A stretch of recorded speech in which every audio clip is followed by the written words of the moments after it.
ব্রিটেনে উড়োজাহাজের জ্বালানি সংকটের আশঙ্কা থেকে শুরু হয়েছে নতুন এক পরিকল্পনা।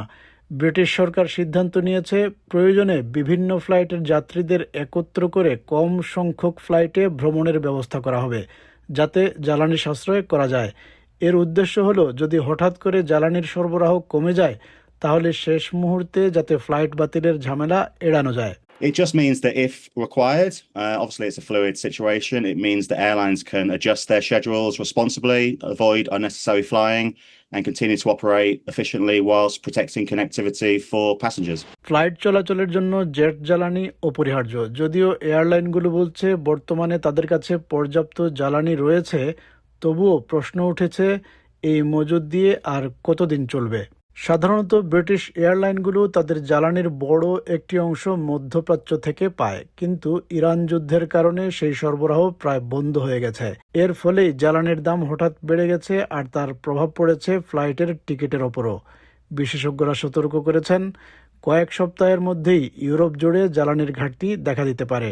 এই পরিস্থিতির কথা মাথায় রেখে সরকার চাইছে এয়ারলাইনগুলো যেন আগেভাগেই ব্যস্ত বিমানবন্দর যেমন হিথ্রো, গ্যাটউইক বা ম্যানচেস্টার থেকে ফ্লাইট সংখ্যা কমাতে পারে।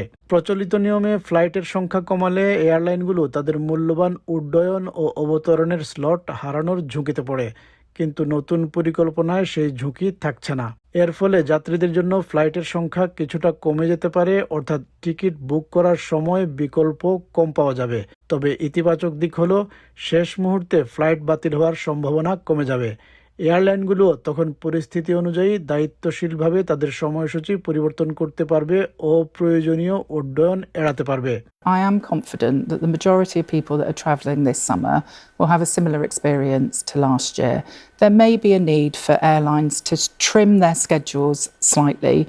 The global flow of jet fuel has adapted dramatically in recent weeks. What the government's doing here is basically just saying, yeah, we're trying to avoid the possibility of last-minute trauma to people's holidays.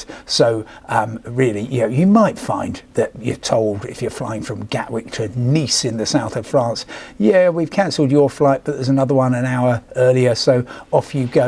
এদিকে জ্বালানির উৎস খোঁজার কাজও চলছে। উদাহরণ হিসেবে যুক্তরাষ্ট্র থেকে জ্বালানি আনার চেষ্টা করা হচ্ছে।